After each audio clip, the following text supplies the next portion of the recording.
Ben, you are still muted.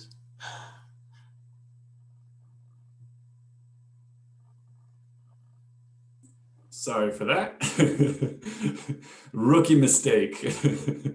Okay, so yeah, as Tyke said, good morning, good afternoon, good evening, and good night. I'm going to talk a little bit about who I am and why I'm leading this workshop in the first place. So my name is Ben Kraemer. I'm a postdoc at the IGB Leibniz Institute for Freshwater Ecology and Inland Fisheries in Berlin, Germany. So you might notice there's daylight behind me, but that's going to fade away here over the next couple hours. And so I've benefited immensely from Gleon in a professional sense. So it's opened up new collaborations and new data sources and new questions. But I've always kind of felt like it was a one-way street, like I wasn't sort of giving back to Gleon enough. And just as I was feeling that, the GSA came to me and asked me if I would be willing to lead a GSA workshop. And I said, yeah, sure. And I wanted to talk about something that I'm really passionate about. So I don't have, decades of experience in science writing and communication. Like many of you, I'm an early career researcher, but I've read widely on this topic and I'm very passionate about it. So hopefully I can channel some of that to you guys over the course of this workshop. So we're just going to dive right into our very first writing activity straight off the bat. So the first thing that I want you guys to do is to pull up a word processor or a piece of paper and pencil. And in 3 to 5 sentences, just describe your work as you would to someone that you just met at Gleon. So we'll take about 5 to 10 minutes for this activity. And when you're done writing this, I just ask that you tell me that you're done by typing your quarantine name into the chat. So if you're not familiar with this, your quarantine name is how you feel right now, plus the last thing that you just ate.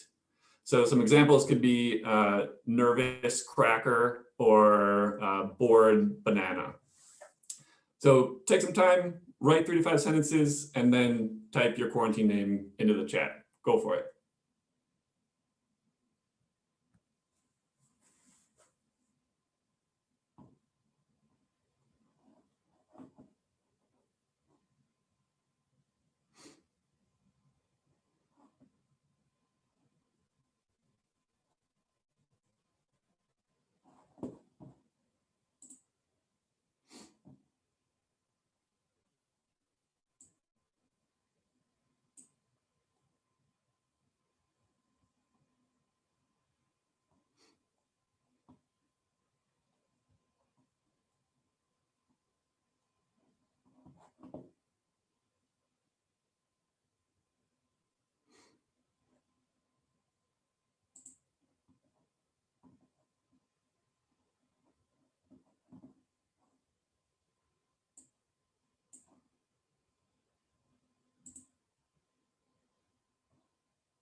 Okay, looks like most people are finishing up, so I'm just going to give you one more minute to try to finish up your 3 to 5 sentences. And if you're sitting around waiting for other people to finish, you can check out some of the quarantine names in the chat. Some of them are pretty funny.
Okay, so please take your writing sample and set it aside for now. So save your Word document or set your notebook aside, but just make sure that you keep that handy. We'll be revisiting it later. Okay, so I'm going to first start by just giving a brief few slides here to motivate the rest of the workshop. Okay, so society really depends on the effective communication of science. So last year, I also gave this workshop through the GSA, and I had the same slide in the presentation last year, but I think this year, in light of COVID-19, I think this is even more obvious, even more important, and I think it really should sink in with all of us a little bit better now, given how much society has depended on epidemiology and public health over the last 9 months or so. So one really good example of effective science communication in light of the pandemic has been this idea of flattening the curve. So just in case you haven't seen this yet, my guess is that you have, but if you haven't seen it yet, it basically shows how with COVID-19, we don't really have much chance of completely stopping it, but there is the chance to spread out the cases so much that it doesn't overwhelm the healthcare system. So in this case on the left here, if everyone just behaves like COVID-19 is the same as the cold or the flu, we can overwhelm the healthcare system. But if we flatten the curve and social distance and wear masks, all the right things, then we can flatten the curve and not overwhelm the healthcare system. So you guys are probably already familiar with this, but this to me is just a perfect example of taking a whole lot of really complicated science and research and condensing it into something simple and easy to understand that actually, in this case, went viral, on social media. Sorry about the pun. It really spread quickly, and it's become, a catchphrase of our modern times: flatten the curve. So, but oftentimes it doesn't work like that. Science often falls short of this noble goal of communicating science effectively. So just to give you an example of this, so here's a plot showing the readability of scientific literature taken from a wide sample of disciplines in the natural sciences. And the readability is quantified based on how long sentences are in scientific literature and how many syllables there are on average per word. And usually people with some college level can read it's called a Flesch reading ease score. They can read scores above 30. So as soon as you get below 30, you need to be basically a college graduate in order to understand it. And below 15, you need to have graduated with a graduate degree in the field in which that scientific article is published in order to be able to understand it. So this is really bad when as scientists, we're trying to reach as wide of an audience as possible. And it's easy to say, okay, this is primary literature, right? This is primary scientific literature. It's really not meant for the broader public. Maybe this is just for scientists, and it's okay that the readability is so low. But if you actually look at scientific writing as it's translated into the public sphere, we come up with the same problem. So here you can see that same Flesch reading ease score, where high scores mean it's really easy to read it, and low scores mean it's really hard to read it. And here, these bars on the far left show the summary for policymakers from the IPCC reports. So this is the part of the IPCC that you're supposed to hand off to policymakers who definitely don't have a degree in climate science, and ask them to understand it and to base policy off of it. And you can see that it's not only very low, so you need a graduate degree in climate science to understand it, but it's getting worse over time. So the initial IPCC report in 1990 was much better. The most recent in 2014 is the worst yet.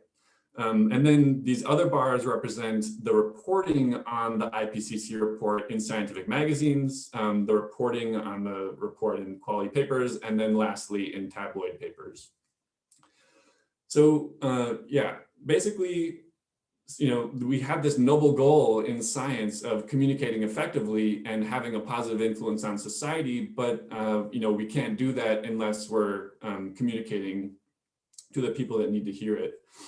And so basically you have scientists saying, okay, tell us contribution to society counting robot, where are we at?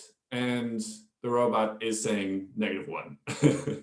So we really do have a problem. And I assume that all of you guys are here in this workshop because you also see this as somewhat of a problem. And we all want to improve our science writing so that we can have a more positive influence. So that's why today we're going to be working on 3 things. So those 3 things are how to take our science and tell a story, focus on one thing, and use simple language. So for this first part of the workshop, we're going to be looking at a quick exercise which demonstrates each of these 3 principles. And then after demonstrating these principles, we'll have a short break, and then we'll apply these principles by analyzing a series of 10 writing samples and evaluating the extent to which they tell a story, focus on one thing, and use simple language. So I'm going to stop here, and in case anyone has a question, go ahead and drop it in the chat. If you don't have any questions, I'll proceed, but I'm just going to give you a few seconds to stop me, because this is a relatively good stopping point here. So we'll wait about 10 seconds and see if anyone plops anything in the chat.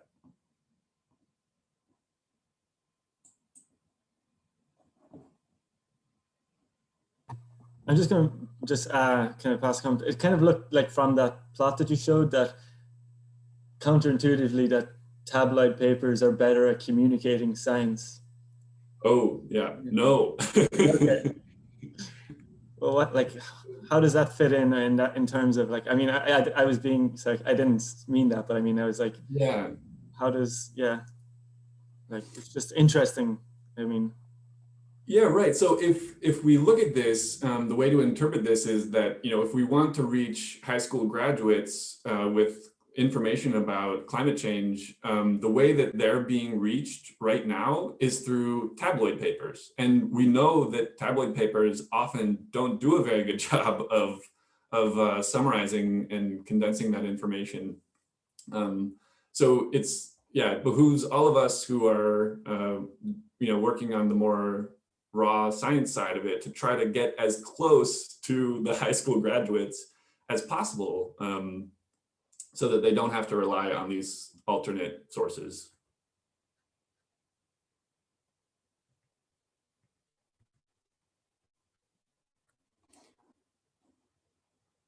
Okay. So the first thing that we're going to focus on is how to tell a story. So what does that even mean? So for our activity to demonstrate what it means to tell a story, we're going to be using the breakout rooms. So if you haven't ever used these before, basically how it's going to work is Tig is going to initiate the breakout rooms, and everyone will get a prompt that asks them to join a breakout room. You'll click join, and you'll be sent into a breakout room of about 4 people. And in that group, you'll be able to, screen share and unmute yourself and talk and get your voices warm. And then at some point, we will give a 1-minute warning. And after that 1-minute warning, which will be broadcast to all the groups, after that 1-minute warning, the groups will be ended, and everyone will be invited to come back into the room, back into the main room. So for this first exercise in the breakout rooms, I want you to introduce yourself in this format. So this is a format, it's blank and blank, but blank, therefore blank. So to give you an example of this, I would say, my name is Ben, and I taught this scientific writing workshop in Gleon last year, but I've never taught it online through Zoom, therefore I'm a little bit nervous. So take this format and use it to introduce yourselves to the 4 or so members of your breakout room. So Tig, if you could go ahead and send them off.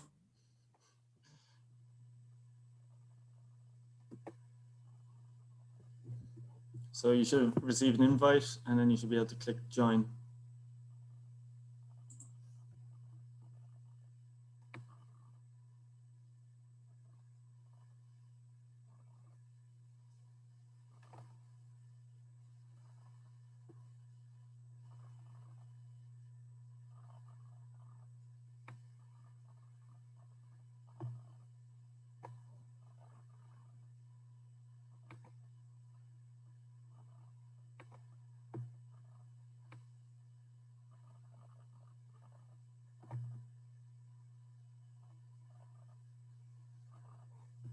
So if you guys are still here, you should have a prompt on your screen that should be asking you to join a meeting, a breakout room.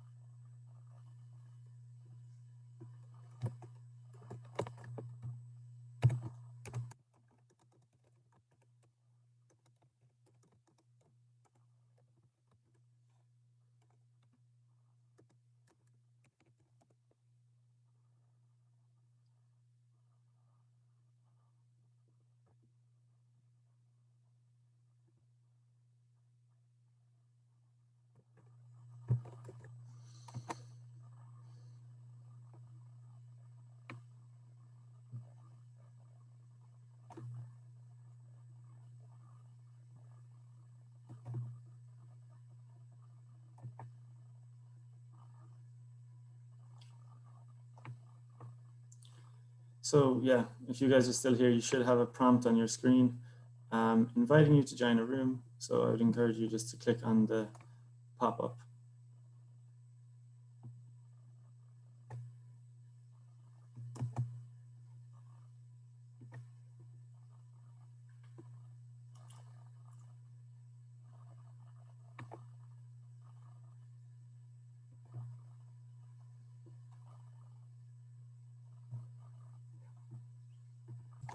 Hi, did something happen, Ben? Or Yeah, I was just together in one of the breakout rooms, which was perfectly dandy. Yeah, that was good. And I had the option of joining other groups, so I'll probably just bounce from one group to the next. Okay. Do you want me to recall everyone back? Yeah, please. Okay. Okay. I'm still trying to figure this out as well. I might give you a call later, Tig. Actually, I need a bit of help working out breakout rooms. So. No problem. It's a learning curve for all of us, I think. Yeah.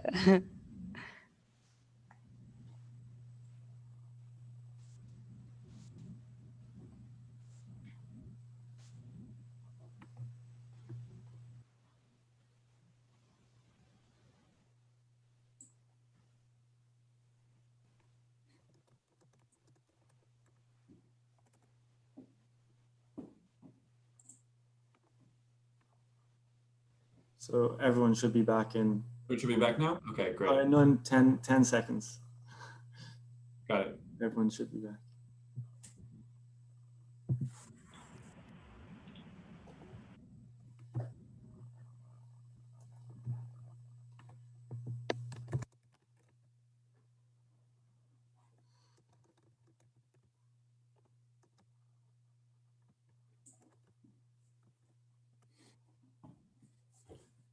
Okay, so I think everyone should be back now. Okay, great. Okay, so thanks everyone for introducing themselves in the breakout groups. So why did I have you introduce yourselves like this? So this structure of introducing yourself, the and, but, therefore structure, is a really common structure in stories, and it's been called many things. So this same structure has been called, thesis, antithesis, synthesis. It's also called opening, challenge, action, resolution, or you say, I say, we say. But the way that I'm going to generalize it here is context, contradiction, conclusion. And this structure is really everywhere. So virtually every Disney movie that you've ever seen comes in a structure that's very similar to this: context, contradiction, conclusion. You can think of Lion King, where Simba is whisked away to hang out with Pumbaa and Timon, and then comes back and becomes the king of the savannah. So the context is Simba growing up. The contradiction is Simba, losing his way, and then the conclusion is him coming back. And it's also been called the hero's journey. So there's a call to adventure, challenges and temptations, some sort of death and rebirth, transformation, atonement, and finally return. You can also think of Lord of the Rings. Many religious texts also have stories that closely follow this structure. Star Wars is very closely based on this. And there's a reason for that. And the reason is that this particular structure tends to be really sticky in our brains. For whatever reason, our brains have evolved to really remember stories that are structured like this. And we can use this same structure in our scientific writing also to achieve that same stickiness in people's memories. And the scientific paper itself is basically following a very similar structure. So in the introduction, you have the context, the methods and results is the contradiction, and then the discussion is the conclusion. You can also find the same structure within separate sections of a scientific manuscript. So for example, abstracts are often written in this same structure. Within the introduction, you can also find this structure, and also it can appear throughout methods, results, discussion. So for example, in the methods section of a paper, you might have something like, we could have used method ABC, but in our case, we had certain constraints, and therefore we used method XYZ. So something like that. So you can look at the scientific paper as a set of nested and but therefore, or context, contradiction, conclusion structures. And we do that again to try to make our stories sticky, or our science sticky in this case. So we can also think about this structure on a continuum. So right in the middle is the and, but, therefore, context, contradiction, conclusion. I'm going to use those two interchangeably, just so you know. So, and that tends to be what human beings find most interesting. But, and I'm going to use the same structure right now, but most scientific papers, and especially scientific presentations, are either and, or despite, however, yet. So and is when you don't have a but. It's just constant context without getting to a contradiction and a conclusion. And this, if you've ever, sat through a scientific presentation and just felt quite bored, it's likely that that was in part because of and structure. But if you ever sat through a scientific presentation and were just flat out confused, had no idea what was going on, it could have been because it followed more of a despite, however, yet structure, where you use too many contradictions, such that it can be really difficult for people that are not experts to follow the story. So we will be coming back to this spectrum when we look and analyze specific writing samples, and we will see examples of all three of these. So keep this spectrum in mind. So now we're going to switch to the next thing that we're going to focus on in the workshop today, which is to focus on one thing. So this will start with another exercise, not in the breakout rooms. We're going to stay in the main room this time. And what I'm going to do is on the next slide, there are going to be a series of letters. And I want you to, without writing them down or typing them or anything, try to remember as many of the letters on the next page as possible. And I'm going to give you about 5 seconds on the slide to remember them. And I'm going to start right now.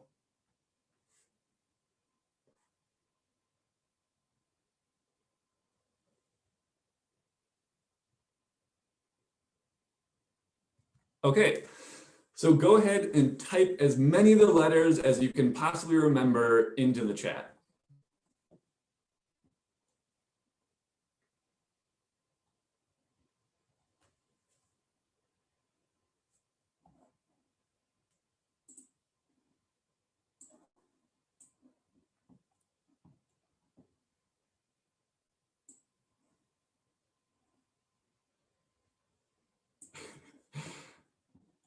Very nice. So yeah, if you haven't gathered yet, that should have been a rather difficult exercise. Okay, so now we're going to do the same thing again, but we're going to have a different slide to remember. So everyone take a deep breath and we'll go to the next slide and you'll have 5 seconds to remember as many of the letters as you possibly can. Ready and go.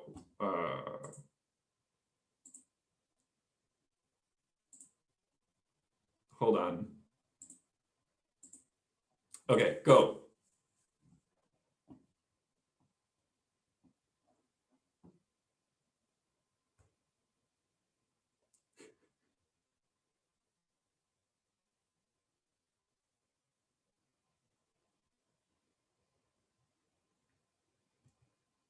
Okay, so you can go ahead and type in the chat as much as you can remember. My guess is that most people will be able to do it.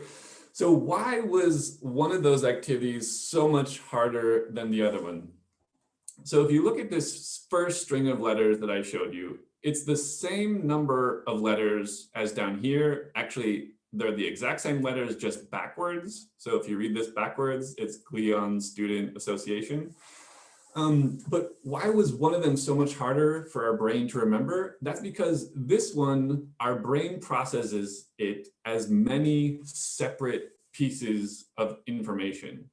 But this one, our brain can process it as basically a single bit of information.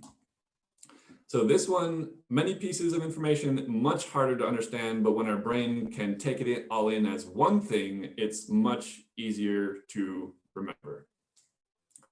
So to add on this, I'm just going to show this in a more visual sense. So if you, and also more specifically in the context of scientific papers. So if in a scientific paper, you're trying to advance 4 different arguments, that can be a really hard thing to do because in a scientific paper, there are often word limits, or the people reading scientific papers have a limited attention span. And so it can be really difficult to advance all 4 of these separate arguments across the finish line to the point where they are believed and credible to the reader. Or you can focus on a single argument, and with the same energy on behalf of the reader, they can understand that argument and they can find it credible because you have more energy that you can use towards advancing that single argument. But actually, it's even worse than this, because when you have 4 separate arguments that you're trying to advance, you also have to spend energy switching between these arguments and relating these arguments. So it's not just, you can't advance your arguments this far when you have the same energy. You can actually only advance them about this far when you account for how much energy you need switching between arguments. So, pardon the graphic analogy, but it's sort of better to stick your neck into only one guillotine. So if you only stick your neck into one guillotine, only make one argument, it's much easier to get that argument across the finish line. And this is why it's almost always better to focus on one thing in every sentence. You focus on one thing in every paragraph, and you focus on one thing per paper or proposal or presentation, which is communicated in the title. So that wraps up the first 2 things that we're going to focus on today. And the last thing is to use simple language. And so many of you might be familiar with XKCD. So it's a comic strip. They do a lot of scientific based comics. And they made quite a splash when they came out with this particular comic. It's actually much bigger than this. This is just a small sample of the comic, where they show a blueprint for a Saturn V moon rocket. And they explain the very complicated parts on this moon rocket using only the first 1,000 most common words in the English dictionary. And when this comic came out, a number of scientists made their own attempts to describe their science also in just the 1,000 most common words in English. So, you can imagine attempts to describe urban hydrology without the words stream or river. You can imagine trying to describe paleomagnetism without the word magnet. And it really highlighted a central question in science communication, which is how do you boil down a very complex scientific topic and explain it in a way that someone who is unfamiliar with the field can actually understand it. So when shortly after this comic came out, they actually came out with a text editor, an online text editor that we are all going to get to try and practice with right now. So the text editor can be found at this URL. Tig, if you could actually type this into the chat, that would be helpful. So what I'm going to ask you guys to do is to explain a limnological term using only the most common 1,000 words. And you can do this by typing your response into the URL that Tig will type in the chat momentarily. And in that text editor, it will notify you when you use a word that's not one of the 1,000 most common words in English. So for example, if you wanted to say what phytoplankton is using only the most common 1,000 words, you could say phytoplankton are tiny things living in the water that need light to grow. So what I'm going to ask you guys to do is to take lake ecosystem and try to explain what a lake ecosystem is using only those 1,000 words. In that editor, and when you have your explanation and it actually satisfies the text editor with no words outside of the top 1,000, then please go ahead and type your definitions into the chat.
Okay, I'm gonna stop you there. Actually, if you guys can just come back to the shared screen. So there have been some really good ones in the chat so far. So Carolina says, a water place that animals can live and humans can use it. Tig says, area of water with land all around where lots of things live and has different areas of light, warm and cold water. Animals live here and so do green things. Very nice. I think that's the longest one.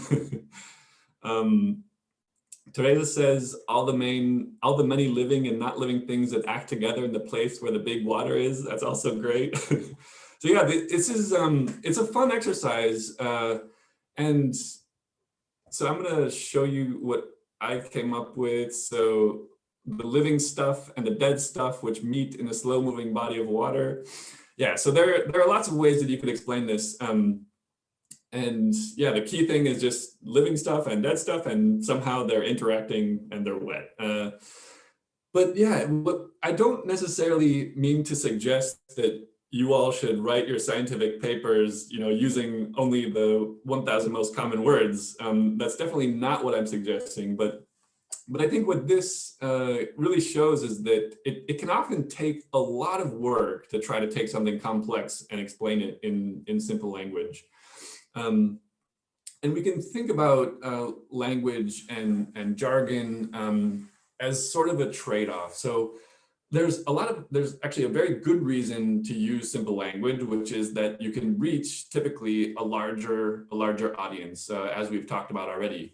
But there actually is a pretty good reason to use complex language sometimes too, because it can, save you time and space. And, if you're just having a conversation from one aquatic ecologist to another, you can use words like oligotrophic and eutrophic and all those sorts of more jargon type words.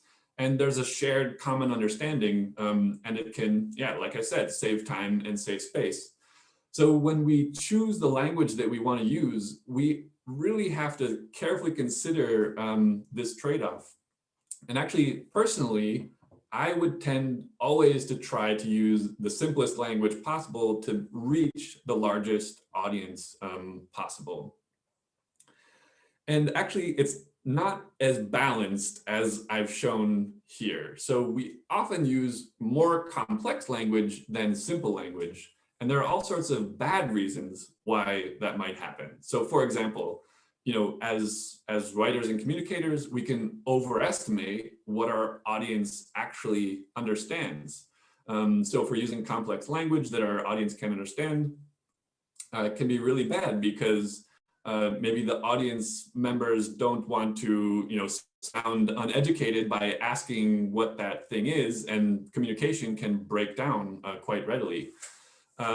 This is the cynic in me thinks that sometimes we use jargon to actually distract the audience on purpose. Maybe we aren't confident in ourselves, and we would use a complex word because we know that the audience isn't going to ask about that word because they don't want to sound stupid. And so, there are all sorts of, and we also use complex language when we want to sound like a smart member of a tribe. You want to be able to prove that you are a limnologist. So you want to use words like oligotrophic and eutrophic in order to prove that. So I would say that all those reasons tend to be, negative reasons that push us towards complex language.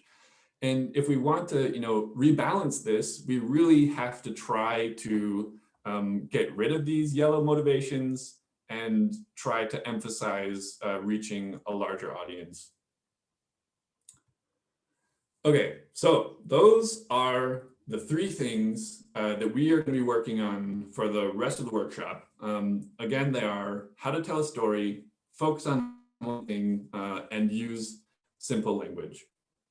So at this point, we are an hour into the workshop, and I think this is a good stopping point to take a quick break. So I'm just going to give you guys 5 minutes, stand up, move around, go outside if you can, use the bathroom, whatever you want to do. And we'll meet back here in 5 minutes. So go ahead.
I hope you guys had a nice break, feeling rested, and just to get us sort of warmed back up and to make this whole experience feel a little bit more human, we're going to just play a quick game before we get back to the workshop.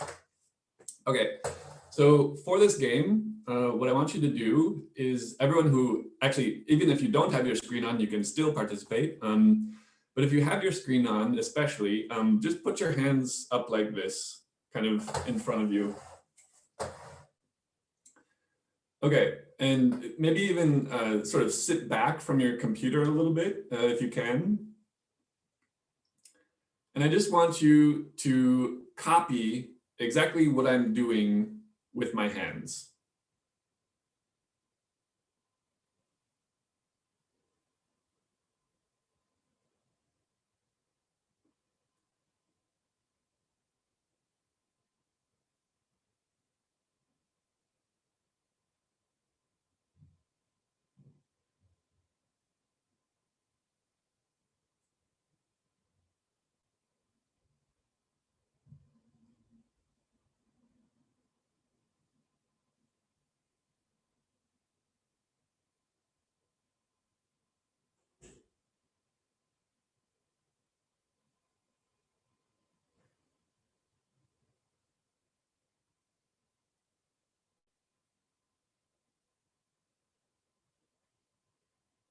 Okay, excellent.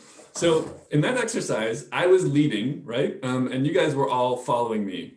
So right now what I'm going to do is I'm going to send a secret message, a private message to one of you, and I'm going to transmit that guiding power to someone else. And don't say, if it's you, don't say that it's you. But we're all going to start again by putting our hands up like this. And whoever is supposed to lead is going to start leading the motions. And then we'll see how it goes from there. So I'm going to go ahead right now and send a private chat to somebody. I have to pick who though.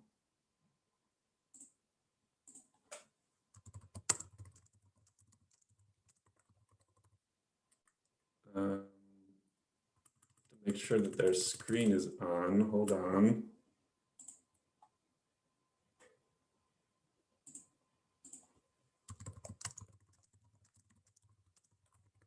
Okay, so everyone check their chat, and hopefully we'll have a new leader. So put your hands up, and whoever is the new leader, please guide us.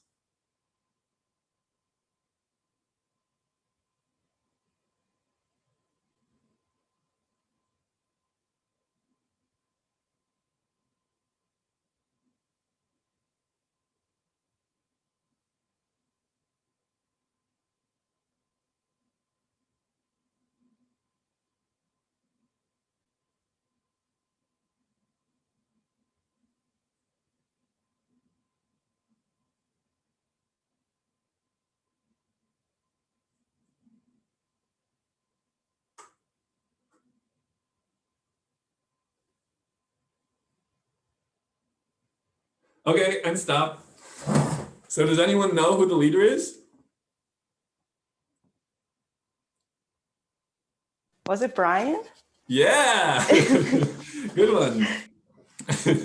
Okay, so that was the game, and actually there's a reason why we're playing this game. So simple improv games like this, where you try to mirror other people's behavior, can actually help us build empathy among the people in the workshop, among all of us here. And when you are sort of in that mode where you're trying to mirror other people's behavior, it's basically an exercise in perspective taking, and perspective taking has been shown to help people communicate better when they're talking about science or talking about whatever. So there's actually been research where they've done a controlled study where they had one group of people do an exercise very similar to the one that I just did, and then have them explain a complicated topic to someone new. And another group of people, a control group, where they did not do an improv activity, they did some other activity, and found that the group that had just done an improv activity, like we just did, was able to explain topics in a more easily understood way because of this exercise in perspective taking. So yeah, thanks for humoring me. And now we're gonna go right back into looking at our writing samples. So I'm gonna share my screen here again. Just give me 1 second. Okay, so I assume now everyone can see my screen. Our 5-minute break is over.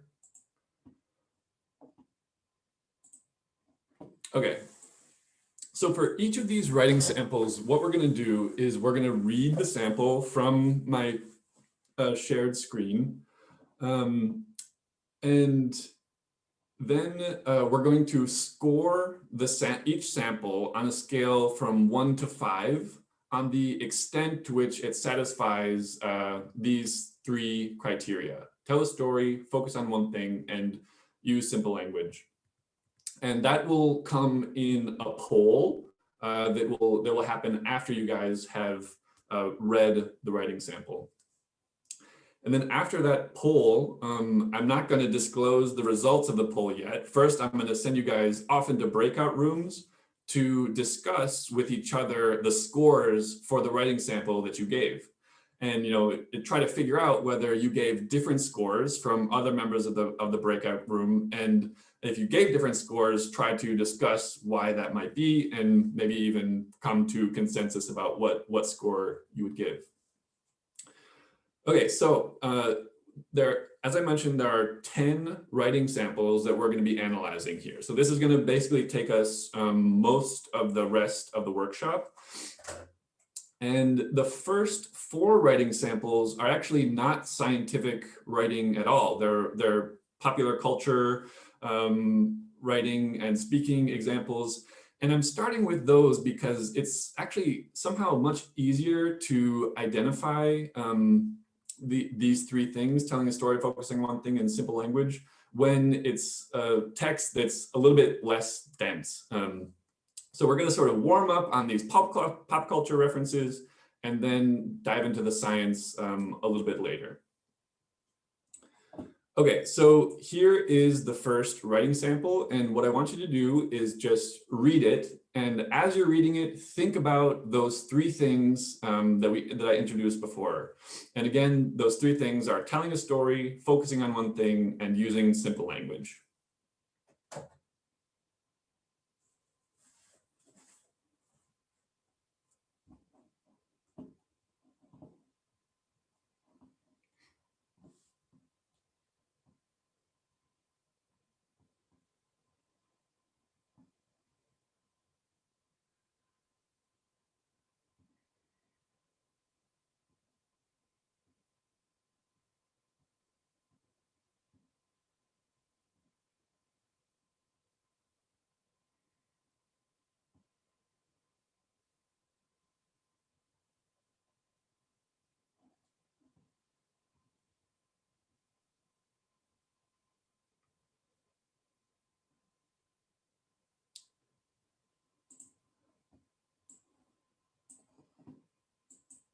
So if you're done reading, if you can go ahead and respond to the poll that I've just launched.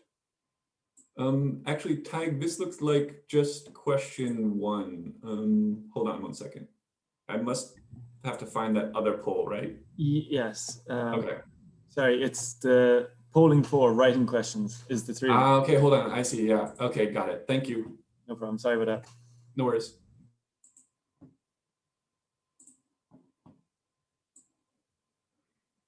Okay, so go ahead and fill out this poll based on the writing sample.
Okay, I'll give you just about 30 more seconds to finish up the poll. It looks like most people have responded already.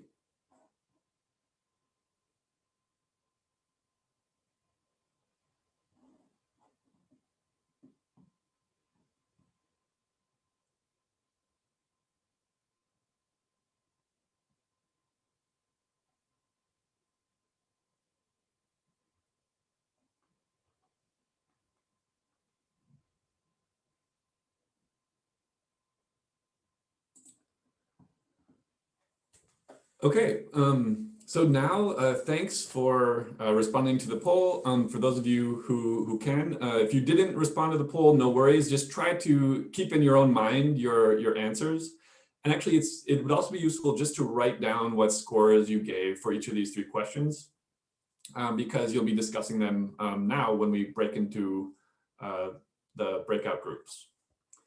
So just to remind you, so Tig is momentarily going to invite you to join a breakout group. And in the group, if you could just discuss what scores you gave for each of these three and try to reconcile any differences between the scores that you gave within the members of the group.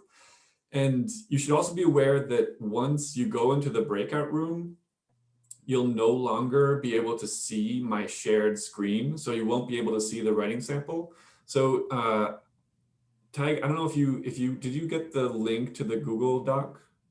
Yep, I'll pop into the chat now. Okay, so Tig is momentarily going to put a link to a Google Doc that contains every writing sample that we will be looking at.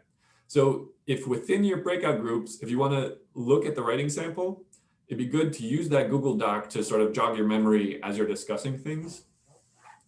And sort of the ideal situation would be that if you designate one person within the breakout group to open the Google Doc and then share their screen with the other members of the breakout group. I hope that made sense. If anyone has any questions, just let us know before we invite you to do the breakout room.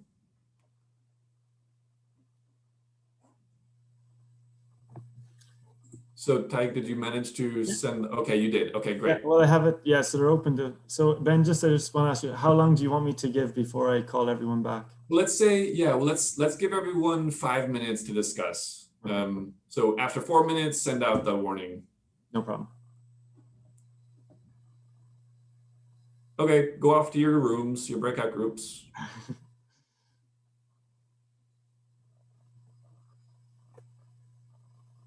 And if anyone is running into any difficulty, just, yeah, pop up and I can see if I can assist you.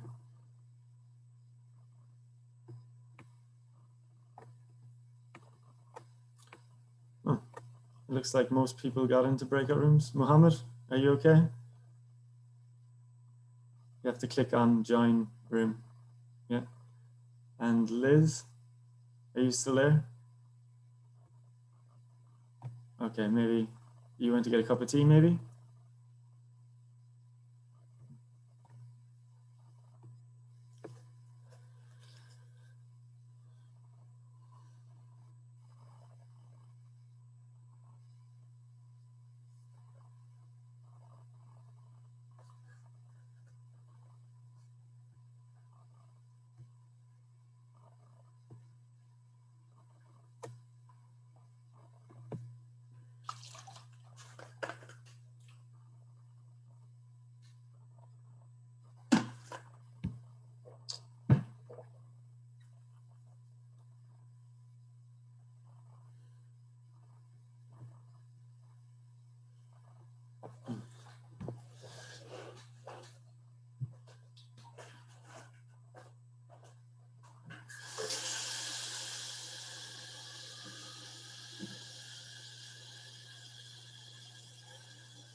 Was that enough time, or was that? Yeah, I think that was pretty good. Yeah, it seemed like it.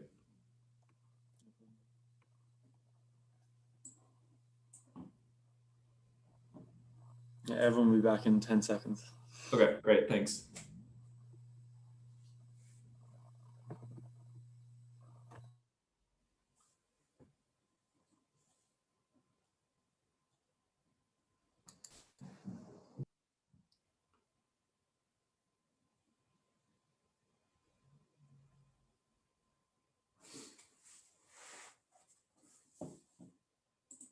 Everyone's back now.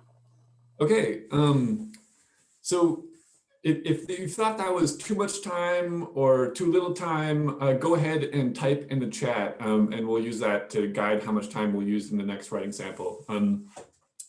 But hopefully you can see now the poll results. So can you guys just nod your heads if you see the poll results? Okay, fantastic. So in the poll for the first question, it looks like most people answered a 4, so they rated it pretty highly. For the question of whether the sample focuses on a single unified message, also a 4. And for being free of jargon, they gave it a 5. So overall, this sample should show, it's a good example of what is pretty good writing. And actually, this sample, does anyone know who? It's actually spoken word. Does anyone know who is speaking? You can say Oprah Winfrey. Yeah. So that was Oprah Winfrey accepting a Golden Globe Award, I think several years ago. And her speech, this is an excerpt from a much longer speech, and this speech led to a lot of speculation about whether Oprah Winfrey was going to run for president, if you remember this.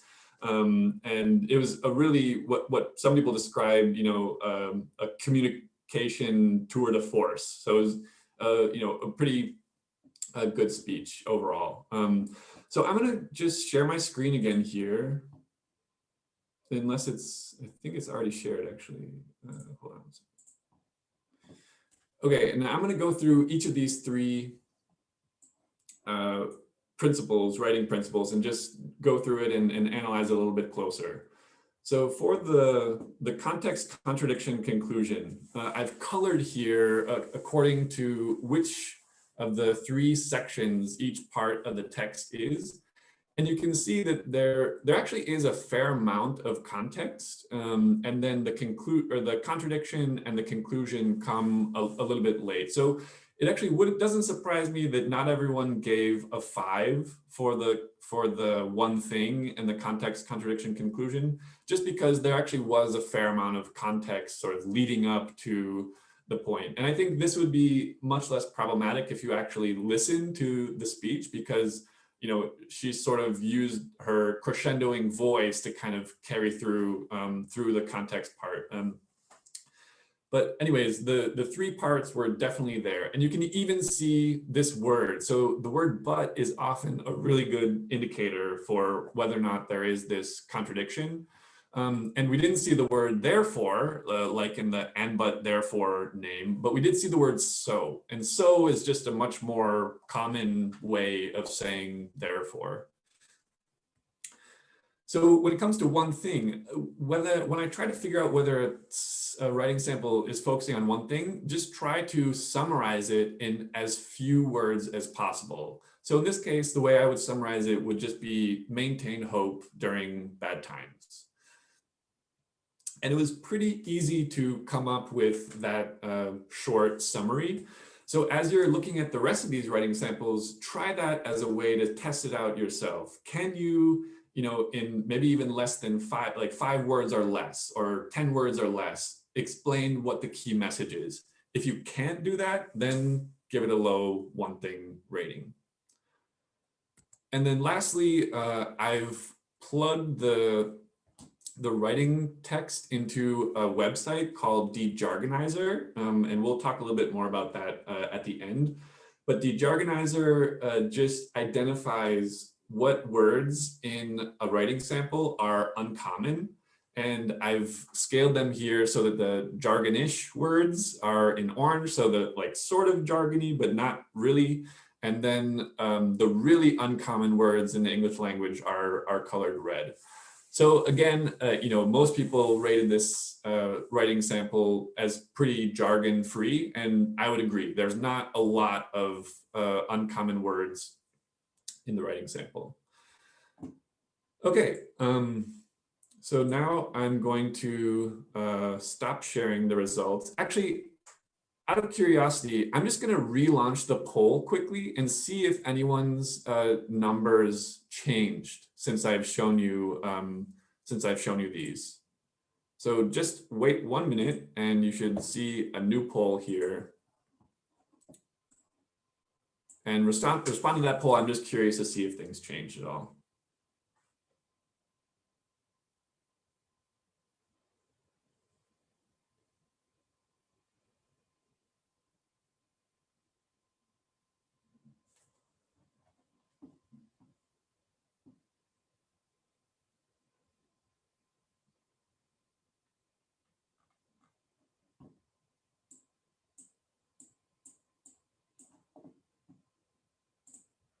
Okay, so the poll results, most of them are in. I just stopped it a little bit early because it's already clear that there's sort of more of a clear central tendency in people's votes. So I just wanted to check to make sure, you know, sometimes maybe people were giving a score that they didn't necessarily intend to, or whatever. So after discussing the samples, it looks like there's a much better agreement across people in terms of the score.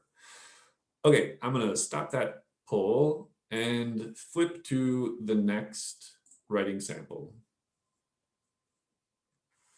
So go ahead and read this one, and then you can indicate that you're done by joining the breakout group. So actually, Ty, you can even just go ahead and invite I think I might actually, yeah, go ahead and invite them to the breakout rooms already.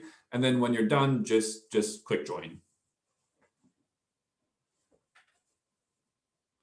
Actually, sorry, Ty, scratch that. I mean to ask a poll first. So read the sample, and then after a while, we'll present the poll. Sorry for that. Go ahead and read it now.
Yep, so go ahead, Tig, and if you could just invite them into the breakout rooms, thanks.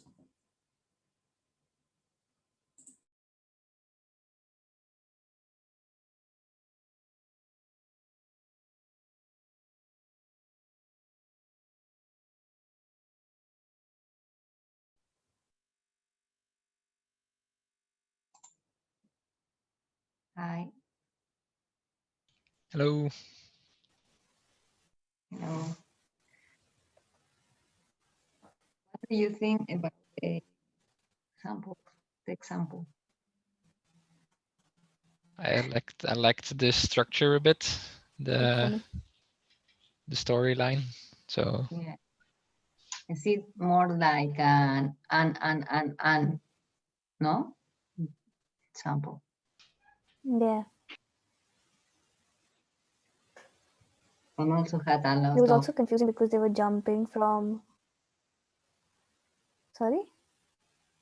no, I was saying that also had a lot of complicated word for people that is not in the field, maybe like sustainability, Yeah. this kind of thing, blueprints. yeah, I gave it a 3 for that one because I agree, but for these kind of topics, I think it's quite hard to make it like globalization. I mean, Yeah. Yes. you know, so. But yeah, I agree on the and.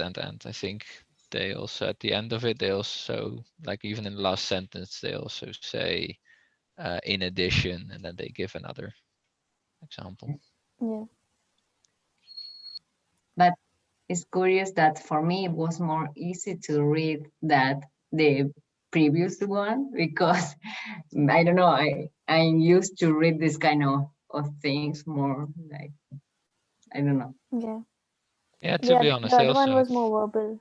The Yeah. other one was more verbal, so that's also difficult to read. Yeah.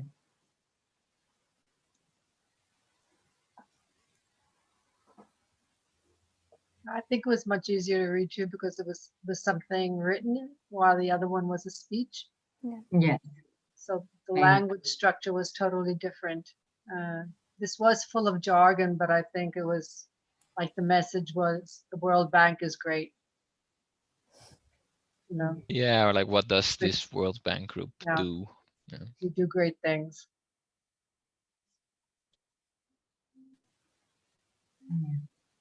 Yeah. If they'd even just focused on one thing like poverty or climate change, it would have been much better. But it's just like, oh, I do all these nice things, so just keep throwing it.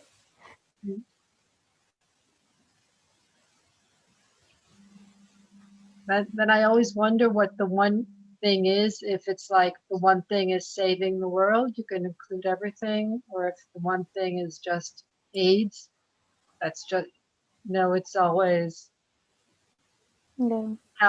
how narrow does that one thing have to be? That's always, Yeah. I think, the most difficult thing to decide when you're writing. Yes. Yeah, and I also think that in a normal paper, you can make these sections, right? You can have a headline saying description of tasks of the World Bank group, but then Yeah, and you're then expecting a bit more what you're going to read. you divide Yeah. it into subtasks or sub focus or whatever. Yeah.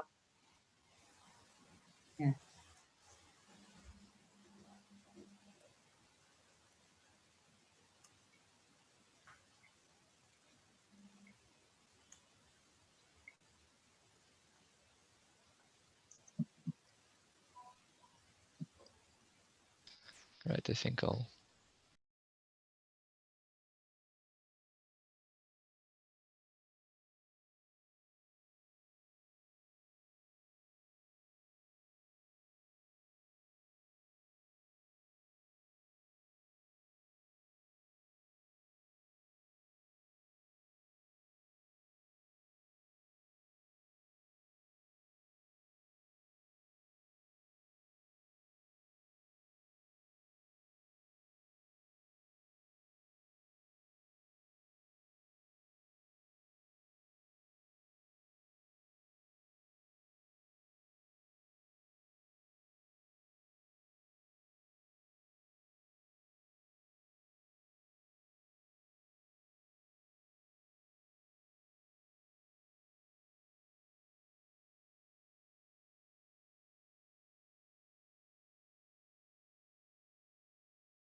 Okay, welcome back to the main room, everyone. So I am now going to try to share the poll results with you. Okay, so the average score, actually not the average, but the most often reported score for contradiction conclusion was 1. For one thing, the most often was 4. And for the last one, jargon, it was a 1. So it looks like the only rating that this sample performed well on was one thing. Okay, so yeah, this is the moment when I really wish we were all in the same classroom together, because I feel like people would often interject and say, "Hey, how could you possibly give an average score of 4 for one thing, or vice versa?" But we're not. So I'm just going to go ahead and show the same analysis for this sample to sort of explain how it performed. And I also want to say, like, this is all very subjective, right? So I'm analyzing them with my own perspective, and you guys could very well come up with a different number for each of these things. It really does depend on individual readers. So I'm going to share my screen again. And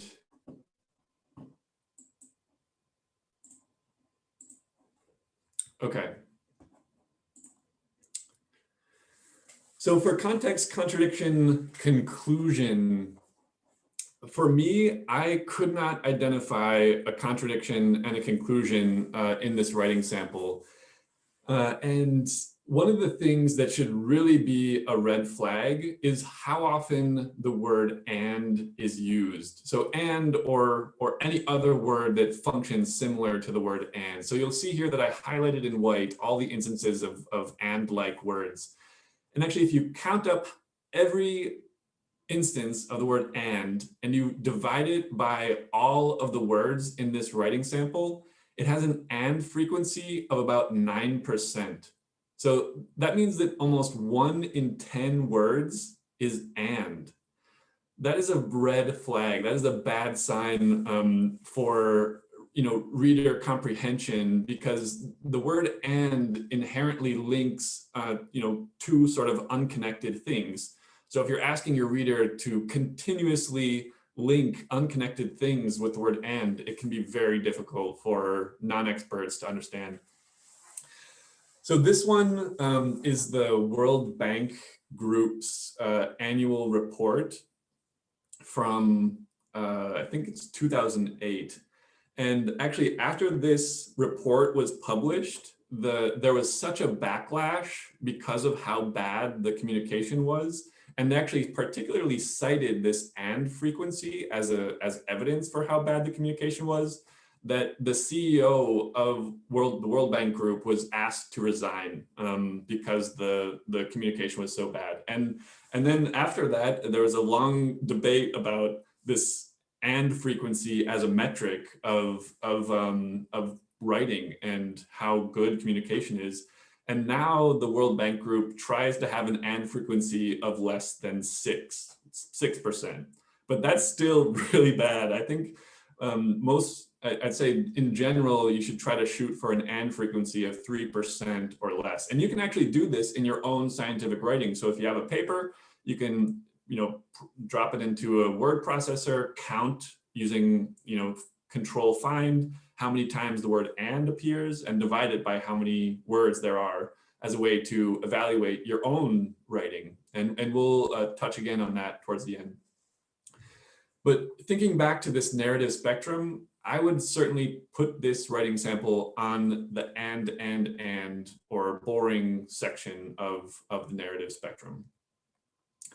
One thing, it's very difficult for me to try to summarize this in 5 or 10 words. I actually, in one of the breakout groups that I participated in, someone was able to summarize it somewhat well, but I think in part because the sample is much longer, but I think it's just very difficult to summarize it in a few words. And lastly, for jargon, this actually the sample doesn't have as much jargon as you might think at first, because oftentimes in writing like this, they take two words that aren't jargon, but then they combine them and somehow it becomes jargon because they're two common words that got combined in a way that doesn't necessarily have an intuitive meaning. So, something like, fiscal commitments, the word fiscal might not be jargon and commitments might not be jargon, but what fiscal commitments actually means is not super intuitive for the naive reader. Okay, so that wraps up sample 2, and now we're going to go on to the third sample. So go ahead and read this one, and shortly I think I'm going to skip the polls for the next few, just for the sake of saving time. So after you read this, I'll send you guys directly, or Ty will send you guys directly into the breakout rooms.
Okay. So in terms of the structure, I thought this one, it didn't follow like the formula exactly, but I think it had that story structure. What do you guys think? Yeah, I agree. I feel like the story structure was more in like the timeline aspect of the sample.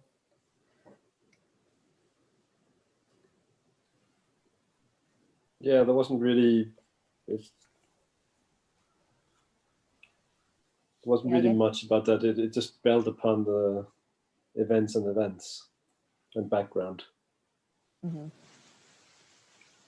I almost feel like the therefore is the very last sentence.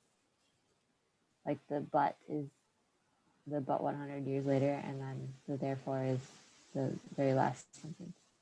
Mm-hmm.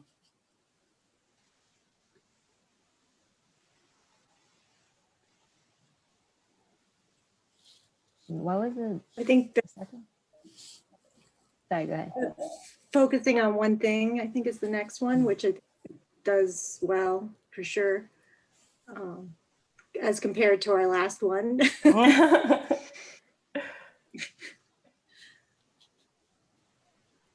Yeah, I think the topic is pretty clear.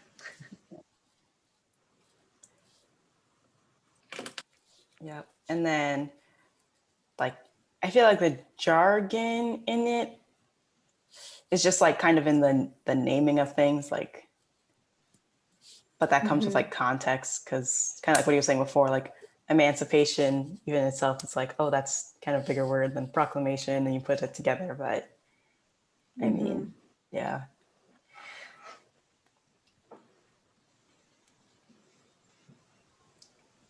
But it's eloquent, so.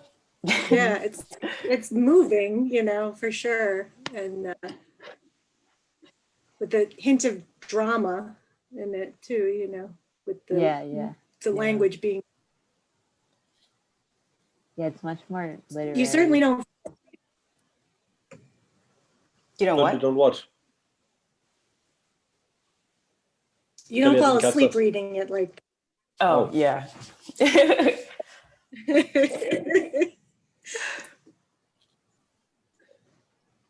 No, it wasn't. So when it comes to jargon, for me, it was just maybe it was more. It wasn't really jargon in the way that it's been used in the other examples, but it's just some of the words were sort of outdated. So like it would have been maybe not jargon at the time, but then it becomes jargon because some time has passed. Yeah, they're like archaic almost. Yes. Right. Right. I definitely agree with the drama though, because when I first like read the first two words, I was like, wait, is this Abraham Lincoln's speech? And I was like, wait, no. I know, right? Exactly. Yeah. What's the score again? You know, years.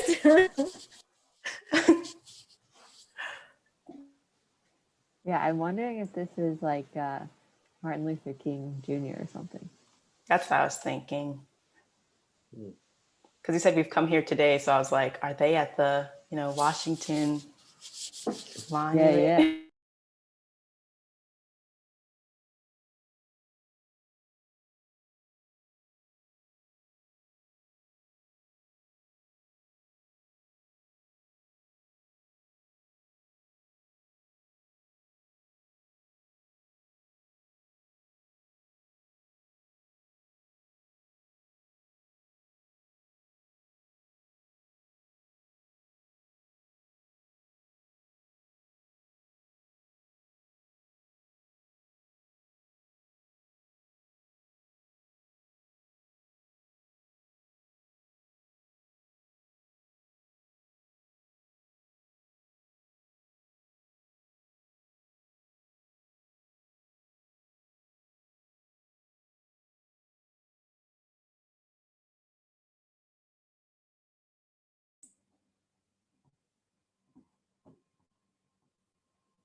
Okay, it looks like most people have rejoined the main room. So does anyone know where this writing sample comes from?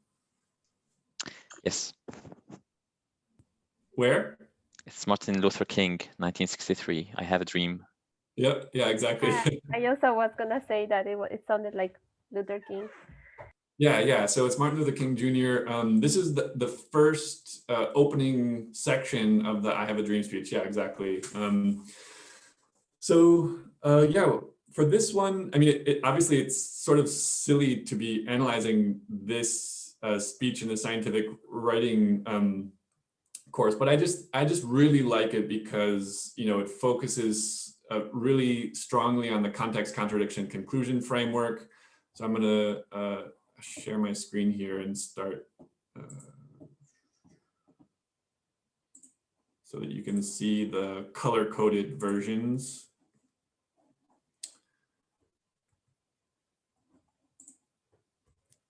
Okay, so here, in contrast to the previous sample, if you count up how many times the word and appears, here I've labeled those two and instances in white, and divide by the total number of words, the and frequency is something like 1.2%. So here that's already, this isn't a perfect metric, but it's already a good indication that it's pretty well written. And there's pretty good balance across the context, contradiction, conclusion. And yeah, this is just classic and, but, therefore. They even, again, use the word but as a key indicator, and so in place of therefore. In terms of one thing, I would simply summarize this as that people have come to demonstrate because racism persists despite the end of slavery. And for jargon, in some of the groups that I joined, we had a nice discussion about how really what you call jargon depends on the style of writing or speaking. And even if we just set aside this particular speech and think about scientific writing specifically, you can have a scientific essay where you can use more like flowery language or language that is designed to cause an emotional response that, it might not be the simplest words, but in terms of meeting the goal of eliciting an emotional response, those words can actually be much more effective than simple language. So what you call jargon depends on the style of writing. And in this case, in Martin Luther King Jr.'s speech, there's a fair amount of more emotive language that's designed to elicit an emotional response. And sometimes even in scientific writing, there is a place for that. Okay, now we're on to the fourth sample, and this is the last sample from popular culture.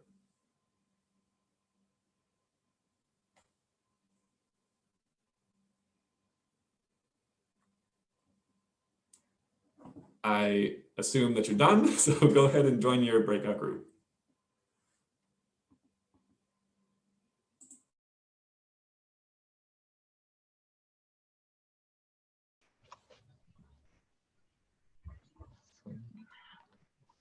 This one line.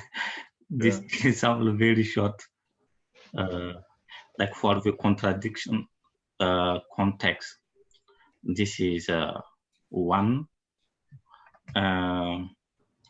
Let's try to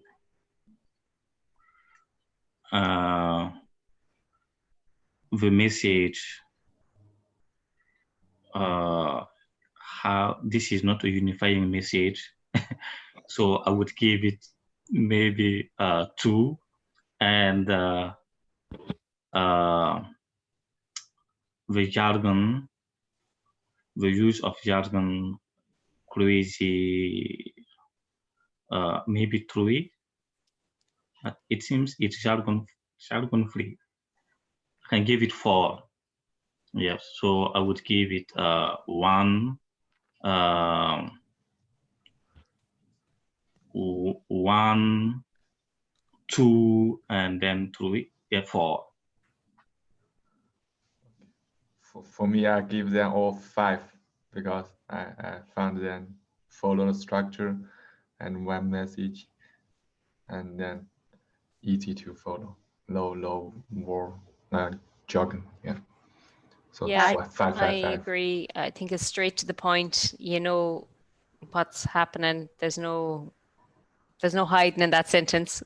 So call me, maybe. Yeah.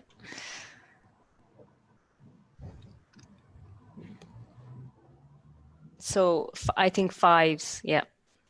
Yeah, I also 5 for all of them. Yeah. Yes. Yep. The question that I have here, like the but in this case, like, is it appropriate to use but in this? But here is my number. Isn't it a contradiction, or? I suppose this is lyrics. It's lyrics from a song, isn't it? Yeah. So I suppose from that context, I just know the words. Okay. Yeah. Okay. But now that you've pointed it out, it probably is a bit of a contradiction. But okay. So 5, 5, 5 in general. Yeah. Okay.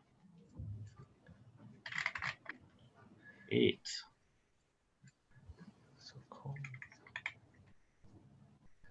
But also it depends on what's the context of this sentence. Then that will say something whether but is a contradictory here, or is a bit weird to say but here is my number.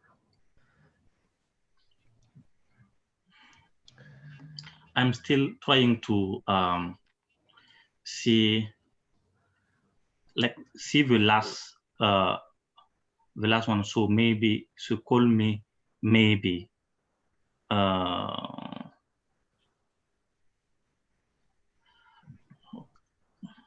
I'm still trying to find out like how this could be one unifying message.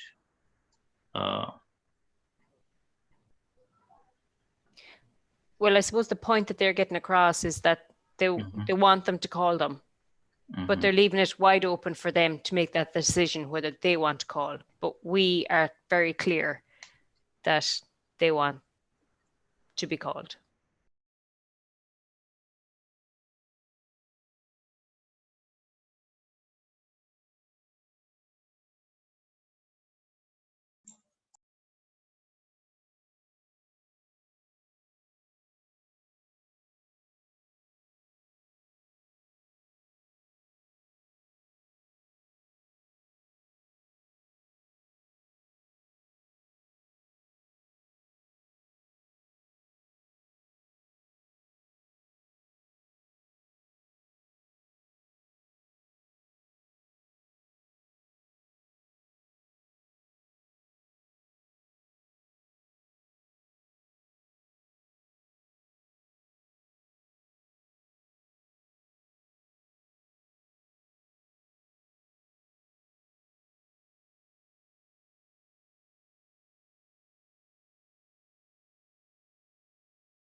Okay, so it seems like everyone is now back in the main room. Okay, so here we go. Does anyone know where this sample came from? And I'm sure that there are people that are taking it from the Google Doc and dropping it into a Google search. I know you're doing it, but don't do it. Carly Rae Jepsen, call Yeah, me maybe. yeah, Carly Rae Jepsen. Yeah, that's exactly right. So, you know, this song has something like 1.3 billion, that's billion with a B, views on YouTube. So if you're looking for an indicator of whether someone's communicating effectively, I would say that 1.3 billion viewers on YouTube is a pretty good indication that it's effective communication. Okay, but yeah, so this is, obviously this is, again, a little bit silly to be analyzing this, but this is our last pop culture reference before we dive into the science. But yeah, so Carly Rae Jepsen, and does it follow the and, but, therefore structure? I would say it does. So you have, again, those keywords, but, and so.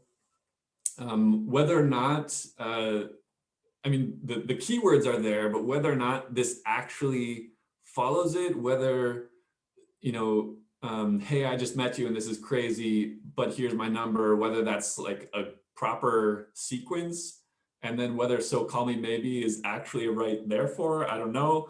But at least the keywords are there, and it in general follows the structure.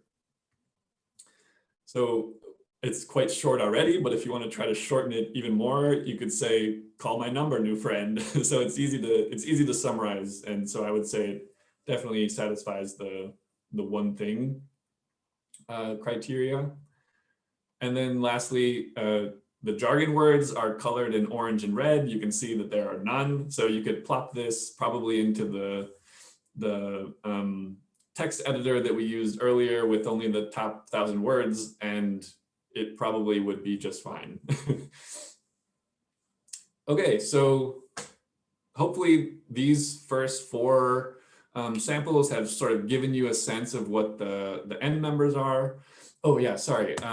Lastly, you know, thinking back to this diagram and thinking about the trade-offs between simple language and complex language, obviously here, you know, a pop singer is trying to reach as large of an audience as possible, and that's reflected in the language that she's using.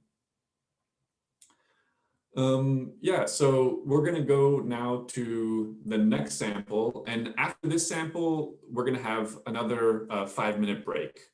So read the sample and join your breakout groups, and then we'll come back, discuss, and then again have that 5-minute break. Go for it. Read it and join your group.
Hey, oh, everyone else is showing up now.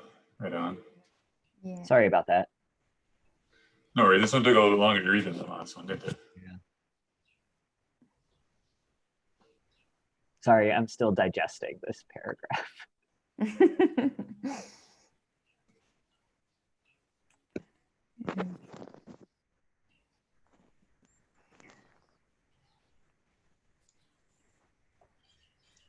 I don't know, because I was looking, I don't know, like I was trying to find the keywords contradiction or conclusion, and I didn't find. So I don't know how to answer in the first question.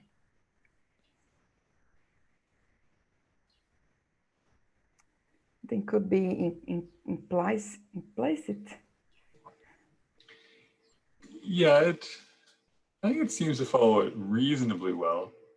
There's initial issue, and then there's the but, which is basically that. Yes. Sorry, let me get my thoughts straight here before I go on.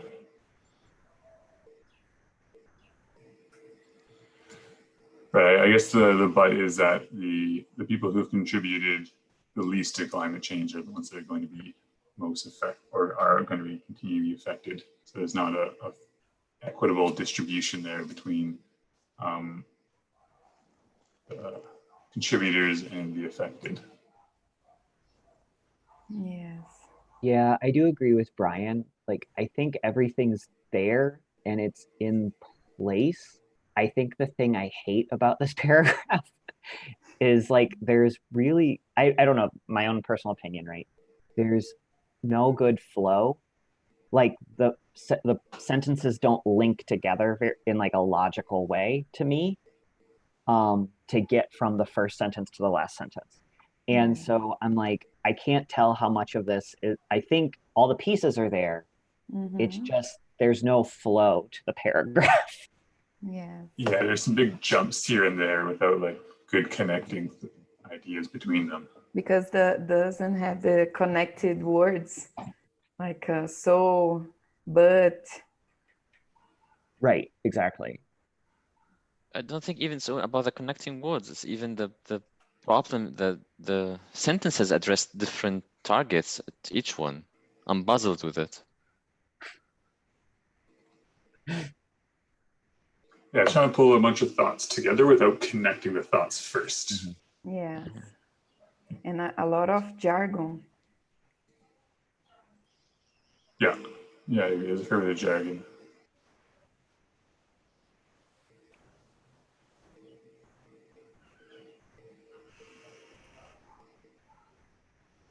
What was the third question?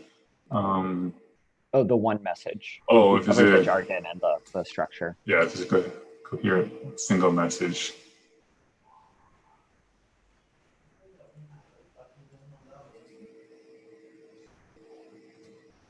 I mean, there might be, but it's kind of hard to find.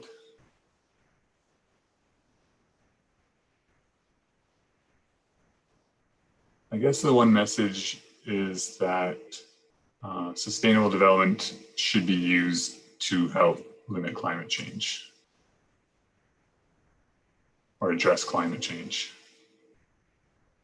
or needs to be.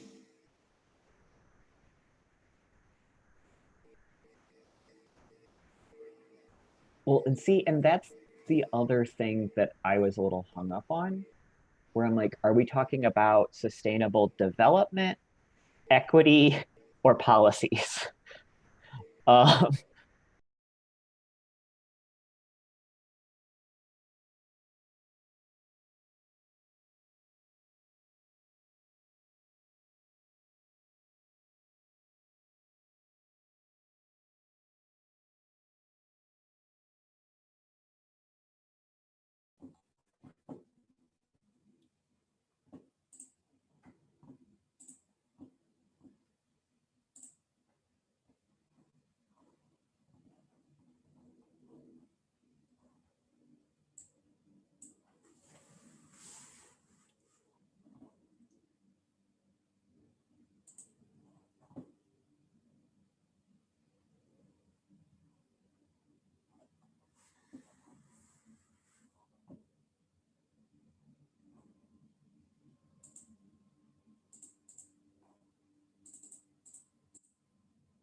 Okay, so it looks like most people are now back, and thanks for your discussions in the breakout rooms. So let's dive right into this one and see how it performs in terms of those 3 focus principles. First, the context contradiction conclusion framework. So this one again has a really high and frequency, and I would call it mostly just context. The and frequency on this one is about 7%. And if you didn't guess already, this is from that same IPCC report in the summary for policymakers. So if you remember back to the very beginning of the workshop, I showed you that plot of the readability of IPCC report summary for policymakers, and this is straight from one of those reports.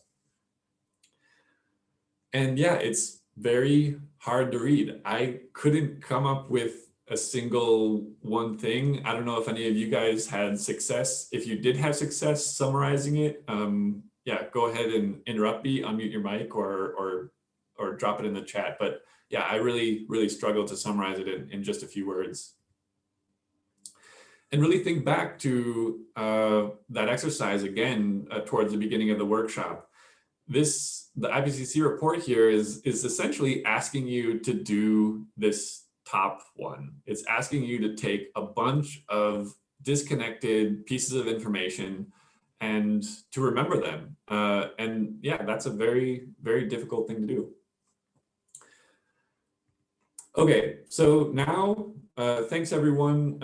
If anyone has any questions, now would be a good time. If there's anything that you're still struggling with as you're reading these, or any other questions that you might have, now would be a good time to drop them in the chat or unmute your mic and just jump in and ask the questions. So I'll give you guys a minute here if you have any questions, and then we'll stop for the break.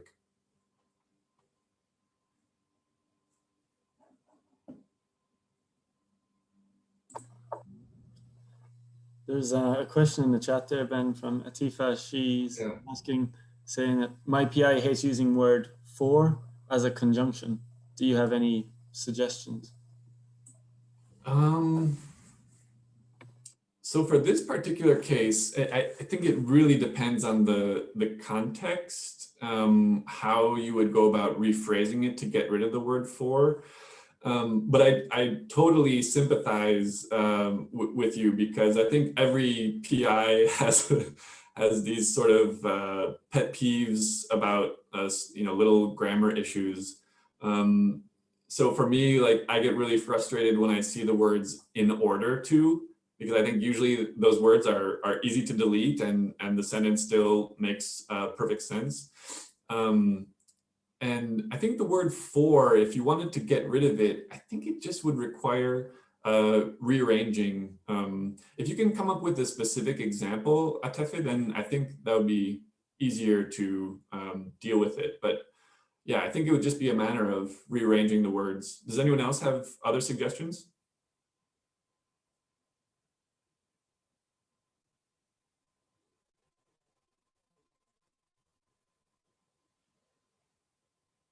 Okay, great. Or any other questions at this point? Yeah, I've got a question, Ben. Yeah. And sorry, this is still a half-formed thought, so I'm sorry about the disjointedness. So like, I totally agree with everything we've talked about the workshop of like how to make writing more accessible and streamlined, and so that you don't have to have a graduate degree to understand it.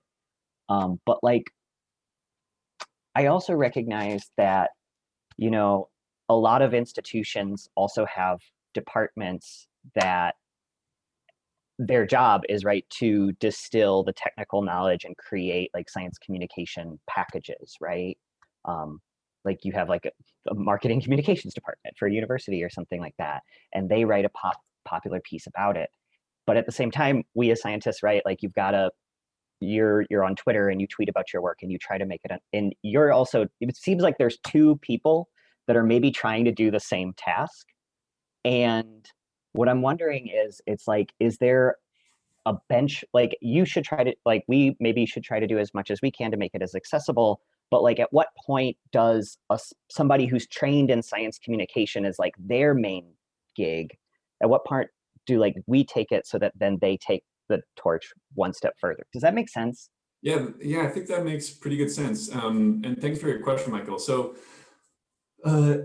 I totally get what you're saying, that, there are oftentimes, hired people whose job it is to do scientific communication. And, wouldn't it be nice if we could just communicate as, scientists, as among scientists would communicate, and then leave it up to, the science communicators whose job it is, whose specialty it is, to take that information and convert it into something that's more easily understood by the public.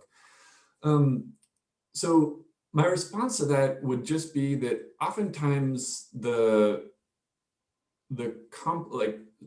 a specific example like jargon, oftentimes with jargon, we can easily substitute a complicated word for an easier word without actually losing any meaning, without losing any shortcut. So a really common one would be like the word utilize. So utilize is a word that you can easily replace with the word use. And in 99 times out of 100, the word use is just perfectly fine and makes perfect sense. But I still read the word utilize a lot. And that would be a case where I think it's on the scientists to make those changes, not necessarily the person who's hired to do the science communication. So I think it's hard to draw a specific line, like where our job ends. But I think as long as we're doing as much as we can on our side to simplify it, then that'll make the science communicator's job that much more easy, and that much easier for your message to eventually reach the people that need to hear it. So yeah, I hope again that answered your question. Oh, totally. Yeah, thank you. Any other questions or comments? There's just there's been a couple in the chat here from Asmita. Is in scientific writing, I usually lack structure, organization. When I do focus on that, then there's lack of narrative. How can that be balanced? Sorry, can you say that again? Oh, sorry. Yeah. So when writing, she's saying that she lacks structure, but when she focuses on structure, she loses narrative. Like, how do you have any recommendations in balancing narrative, but also your structure of your writing? Yeah, I don't know. For me, I sort of think of them as one and the same. I think the structure sort of drives the narrative. So maybe I'm not understanding the question though. Yeah, maybe I can try to explain it. Yeah, go for it. Sorry. So in my previous for my supervisor, he would find that my writing would lack flow.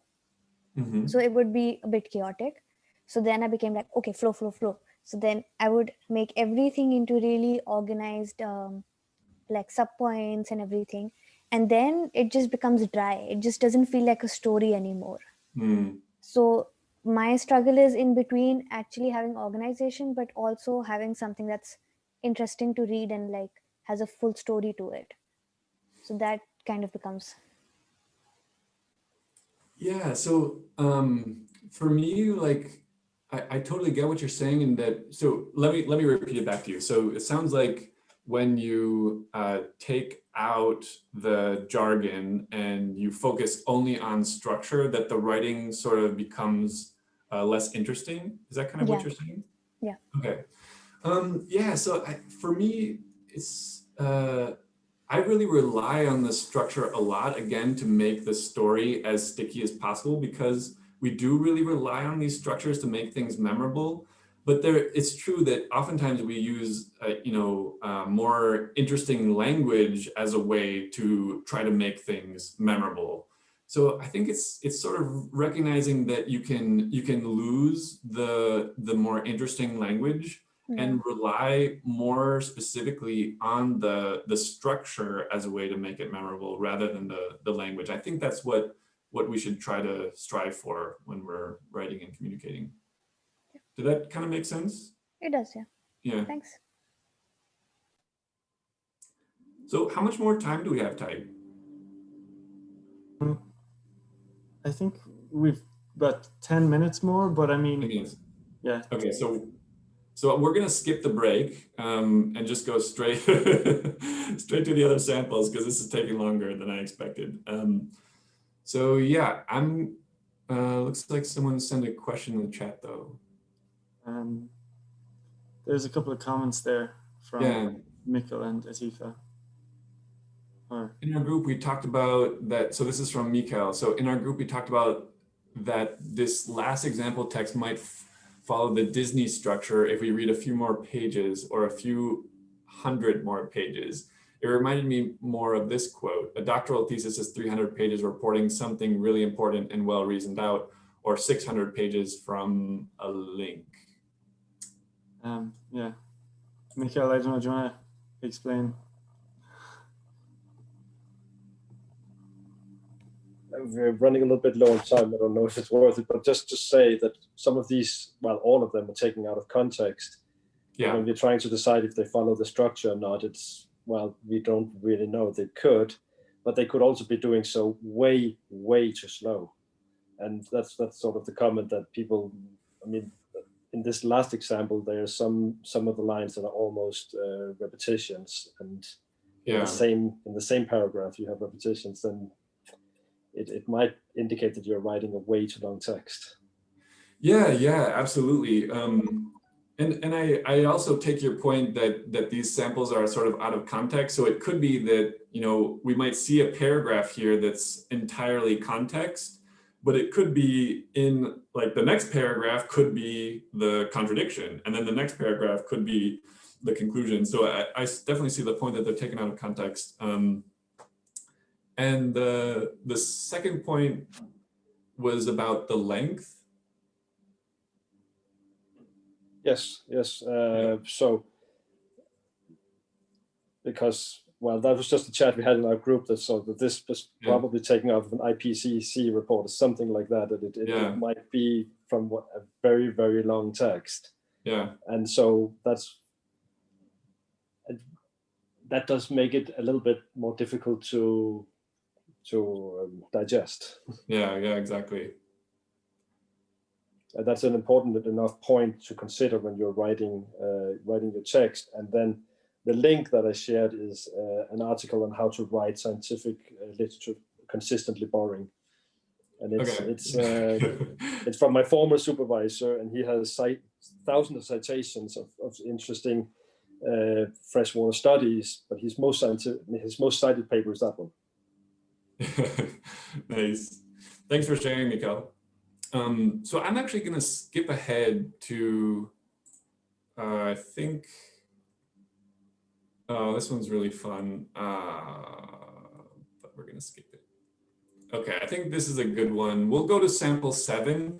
We won't go into the breakout groups. I think just for the sake of time, I'm going to skip through a few of these just here. So go ahead and read this sample 7. And when you're done, we'll just analyze it here all together as a group.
Okay, I'm sorry if you're still reading, but I'm just gonna cut you guys off and just go right into the analysis. So this one for me is all about the context and the contradiction and not enough conclusion. So if you look, there are a lot of these words like but and however or contradict, instead.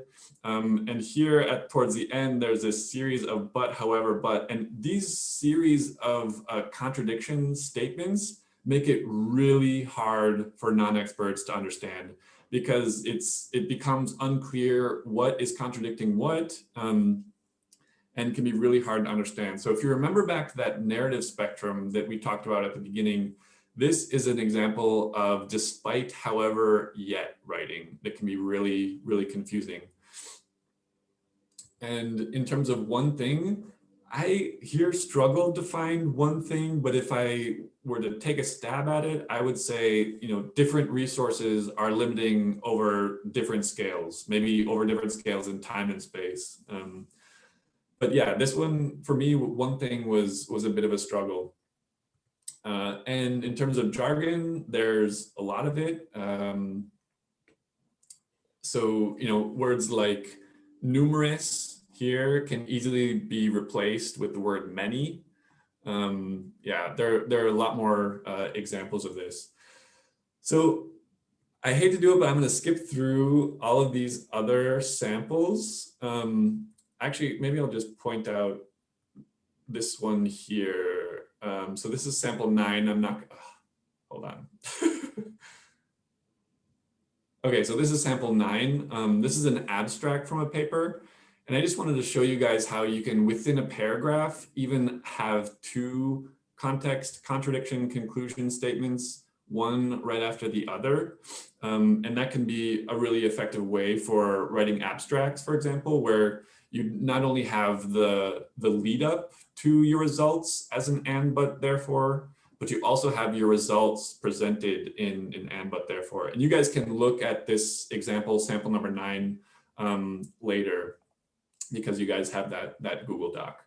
And this last sample 10, take a load at this jargon. So this is a manuscript that I was going to have you guys read. It was published in Nature in 2019. And it's a paper about cancer, and it is completely unreadable unless you're an expert. So when you guys have time, go ahead and take a look at that sample as well. And so in this case, again, like there's a lot of jargon there, but on the same time, maybe that jargon is there for a good reason. Maybe, in communicating from one scientist to another, it might save time and save space. And going back to Michael's question, this would be a case where they would be relying really heavily on the science communicators to digest this information and convey it to the public. Okay, so I lied, there's actually a sample number 11. So sample number 11 is what you wrote at the very beginning of this workshop. So now hopefully your brain is sort of tuned to what makes good scientific writing and not. So now we're gonna turn the mirror on ourselves and look back and try to evaluate it. And just take these, like, I know I'm going over time, but just the next 5 to 10 minutes and try to rewrite those 3 to 5 sentences, but this time taking into account what you've learned in the workshop. And this will be our last activity before we end.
Okay, so it looks like most people are, or at least several people have finished up their writing exercises.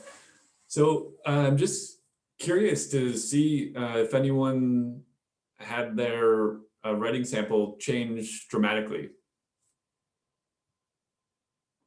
Yes or no is fine, but just go ahead and unmute your mic or type in the chat what your experience was in trying to rewrite your introduction.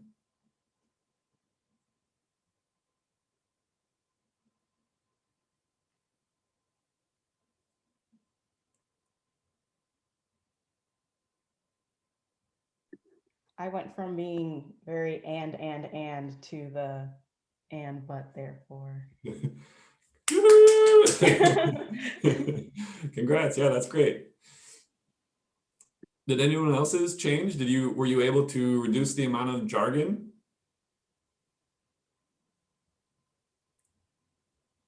I'm seeing some nods, that's good.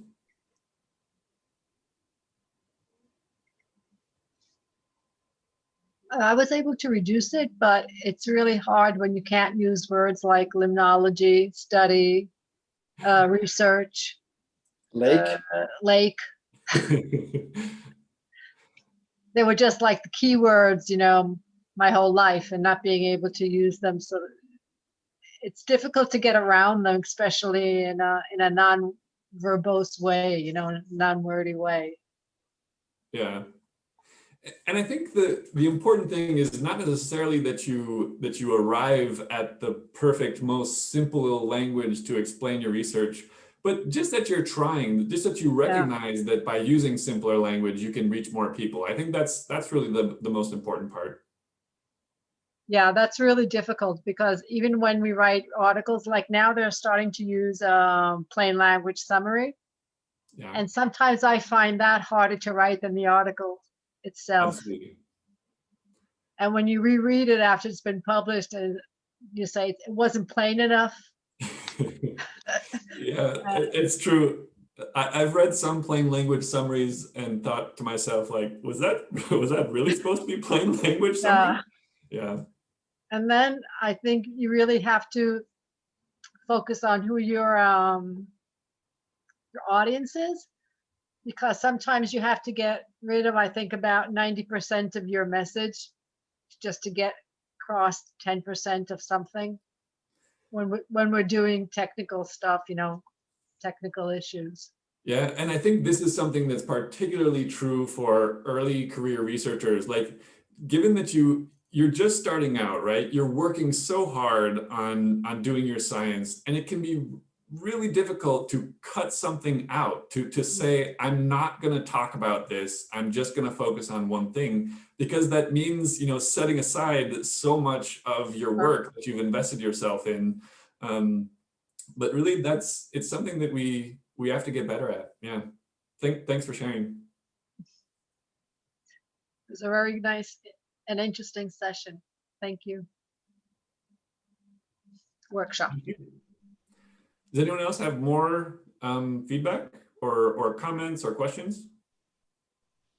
Yeah, I wanted to say that what I liked about this workshop is that there are 3 rather short and simple things that you can do while actually writing, because a lot of those writing help websites, they give like 10-20 tips, and then if you read 3 of them you have 35 or something, and I just can't write and keep all those things in mind. So at best I can make like a checklist and do it after I write, which also helps, but this seems something that I can actually keep in mind while writing, and I think that will help a lot. Yeah, So I mean, you really struck a nerve with me, because yeah, when I started out with this workshop, it's really easy to just come up with a laundry list of things that you can do to improve your writing, and I found those just don't help very much, because it's hard to, like you just said, it's hard to prioritize. It's hard to find out what to work on first. But the reason why I focused on these 3 things is just because, you know, these are 3 things that are consistently mentioned. You know, if you read 10 books about science communication, all 10 of those are going to talk about these 3 things in some form. So these are 3 things that are just consistently brought up as ways to help you, and that's why I decided to focus on these. But yeah, that's very much by design, and it kind of goes back to the very principle of scientific writing, right? Like we started talking about how people can only hold one thing in their head at a time, or maybe 2 things, or in my case, I'm assuming you can hold 3 things in your head at one time. Yeah, and I think if we all recognize that people only have 3 parking places in their brains for new information, I think we would all be better communicators.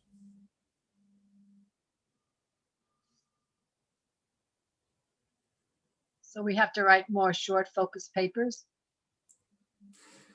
Yeah, that might be a conclusion that you draw from this. Yeah, just personally, all of my papers have been shorter format. At least all my first author papers have been. So it's a format that I'm drawn to for sure.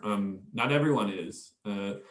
And most review papers, for example, it's very, very difficult to write a review paper using context, contradiction, conclusion, and focusing on one thing. Because the very purpose of a review paper is to focus on all of the things and bring all of the things together.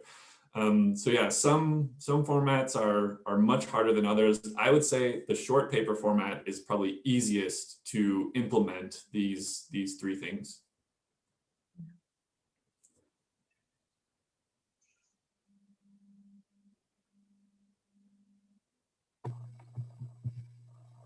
Okay, so if anyone has any other parting comments, I'm happy to wrap it up here. My only regret is that we spent so much time focusing on the pop culture ones and didn't get so much to the science examples, but hopefully you guys will have a chance to look at those either on your own time, or I think it's still, even though we focus most on the pop culture ones, I think the main messages still came through, and I hope that you guys were able to improve your 3 to 5 sentences. So thank everyone for joining. I don't know, Tig, if you have any parting words or want to add anything.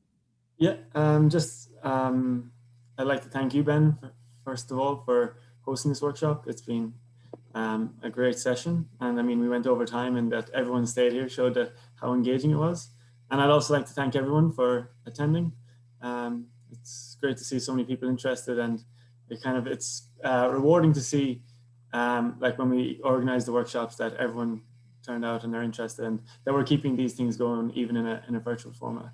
So yeah, thanks again. And yeah, if you want to keep discussion going, the Glion Slack channel is there, and we hope to kind of have some more lively discussions, I guess, throughout the next week. Yeah, so thanks to Tig, thanks to Lisa Bore, she also helped organize, and to the GSA, thank you guys all very much.